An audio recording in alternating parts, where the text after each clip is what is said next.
Good morning बच्चों। आज हम नाइन्थ क्लास की वर्कशीट नंबर 7 करेंगे जो 19 जुलाई के लिए शेड्यूल की गई है।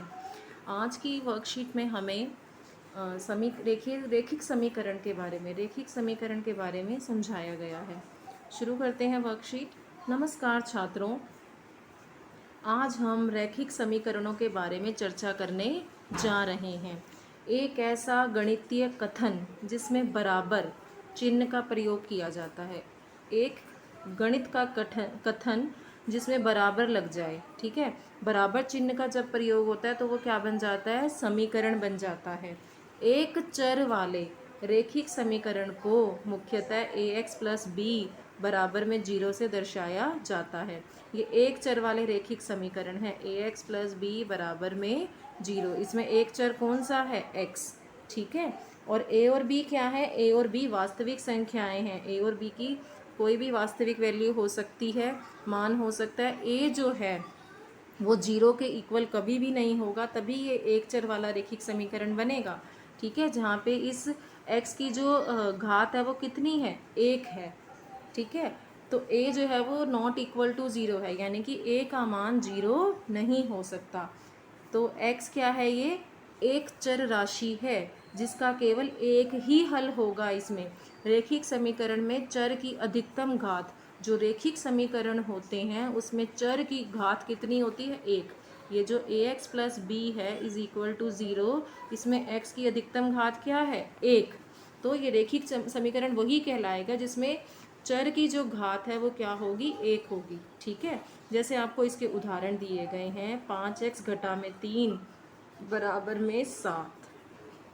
तो यहाँ पे देखो x क्या है? ये आपका चर है और इसकी घात क्या है? 1 है, ठीक है।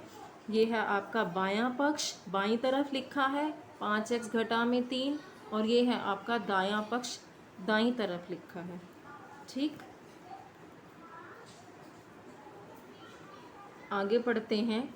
ये कहलाता है समीकरण, ये बायां पक्ष, ये दायां पक्ष। 7 चर होता है x जिसकी घात 1 दिखाई है।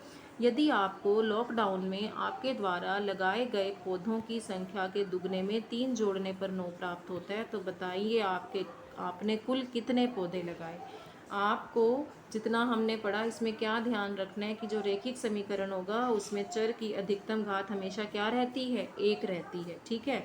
आगे उदाहरण आपको क्या कह रहा है? आपने लॉकडाउन में पौधे लगाए, ठीक है, और पौधों की संख्या का दुगना, हमें नहीं पता कितने पौधे लगाए, आपसे पूछ रहा है बताइए आपने कितने पौधे लगाए, तो हम क्या मान लेते हैं? पौधों की संख्या x मान लेते हैं।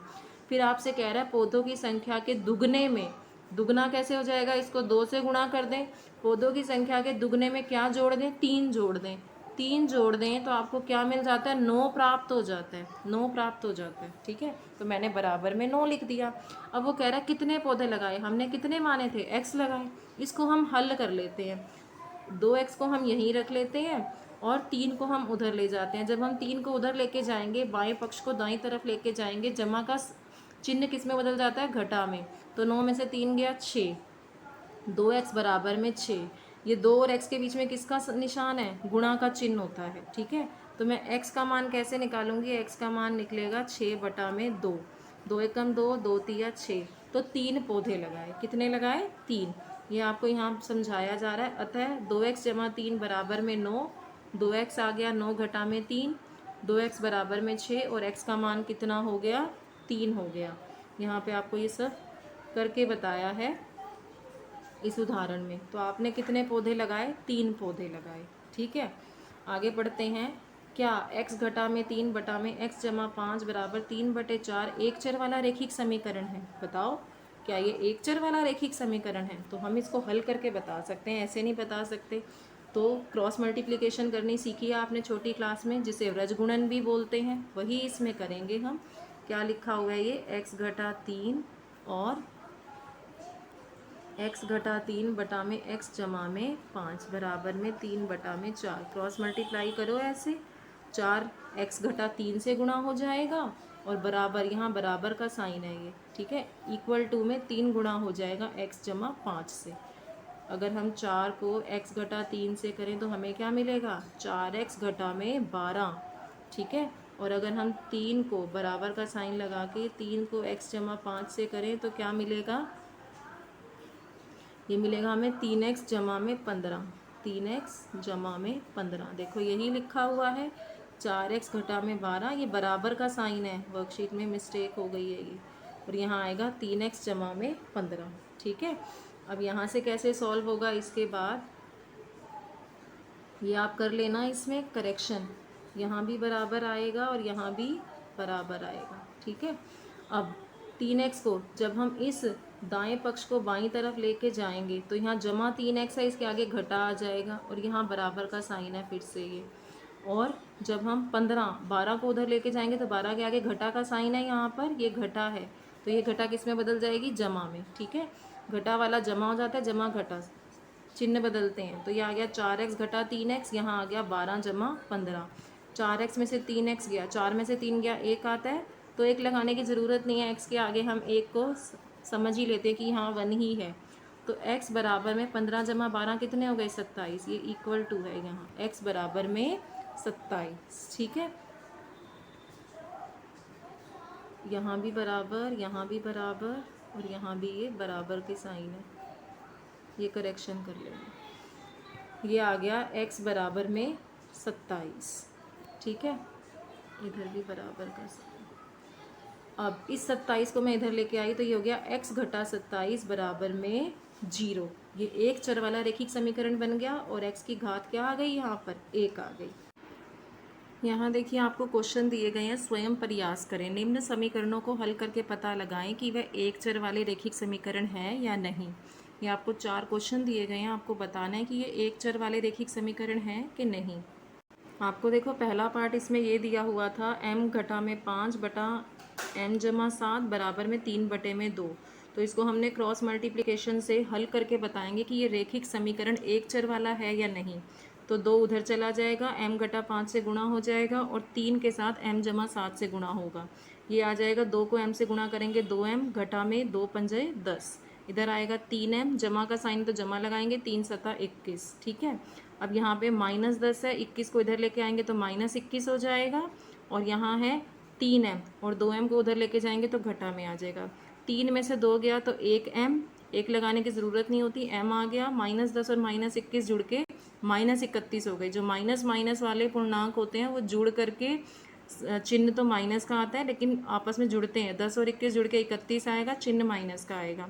अब मैं 31 को बाएं पक्ष से दाईं तरफ ले गई तो जमा आ जाएगा, m जमा 31 बराबर में 0। और ये क्या है, तो आप लिखेंगे हाँ यह है एक चर वाला रेखिक समीकरण है, हाँ यह एक चर वाला, आप लिख लेंगे इस तरीके से, यह एक चर वाला रेखिक समीकरण है।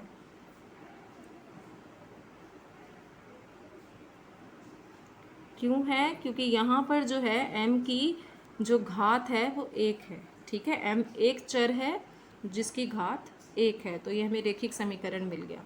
अगला देखते हैं इसका पार्ट। इसका जो दूसरा पार्ट है वो है p जमा 5 बटा में, यहाँ पे p चर दिया हुआ है हमें, p घटा 7 बराबर में p बटा में 3। इसको हमने क्रॉस मल्टीप्लाई किया इस तरीके से, 3 गुना हो गया p जमा 5 से और p गुना हो गया p घटा 7 से। जब p को p से गुणा करेंगे तो यहाँ पे आएगा p का स्क्वायर घटा में 7p और यहाँ पे आएगा 3p जमा 15, तो ये आ गया 3p। इस 7p को मैं इधर लेके आई बाईं तरफ तो जमा 7p, 15 यहाँ पे चल रहा था, ये p स्क्वायर यहाँ हो गया। p गुणा में p जब होता है तो ये घातें जो हैं वो जुड़ जाती हैं और p का 2 हो जाएगा। इधर आया 10p जमा में 15 बराबर में p की घात 2। ठीक है, अब इसको हम सॉल्व कर रहे हैं तो ये आया p स्क्वायर माइनस 10p, 15 इधर रह गया, इस 15 को फिर मैं उधर लेके जाऊंगी तो ये आंसर मिलेगा मुझे, घटा में आ जाएगा 15। तो अब यहाँ देखो आप, इसकी जो घात है वो मुझे 2 मिली है, ये मिला है हमें p का 2 माइनस 10p माइनस 15 बराबर में 0, ये मिला ना, p square minus 10p minus 15। अब p की जो घात मिली है वो 2 मिली है, तो ये एक चर वाला रेखिक समीकरण नहीं है। मुझे p की घात 1 मिल जाती तो मैं कह देती एक चर वाला समीकरण है। मान लो मुझे 10p घटा 15 मिल जाता सिर्फ बराबर में 0 करके, तो वो एक चर वाला रेखिक समीकरण होता। ठीक है, तो आप लिख देंगे नहीं, ये एक चर वाला रेखिक समीकरण नहीं है। ठीक है, अब तीसरा देखेंगे। तीसरा जो है वो हमें ये दिया हुआ है, इसको भी मैंने फिर गुणन किया तो 2 गुणा हुआ 2y माइनस 5 से, 4 का गुणा हुआ y जमा 8 से, ये आया 4y घटा 10, यहाँ आया 4y जमा 32। ठीक है, अब इस 4y को मैं इधर ले गई, 4y घटा 4y 0 आ गया और 32 जमा 10 42 आ गया। तो यहाँ तो चर ही नहीं मिला मुझे, y मिला ही नहीं। जब चर ही नहीं मिला तो ये एक चर वाला रेखिक समीकरण भी नहीं है, तो आप लिखेंगे नहीं, ये एक चर वाला रेखिक समीकरण नहीं है।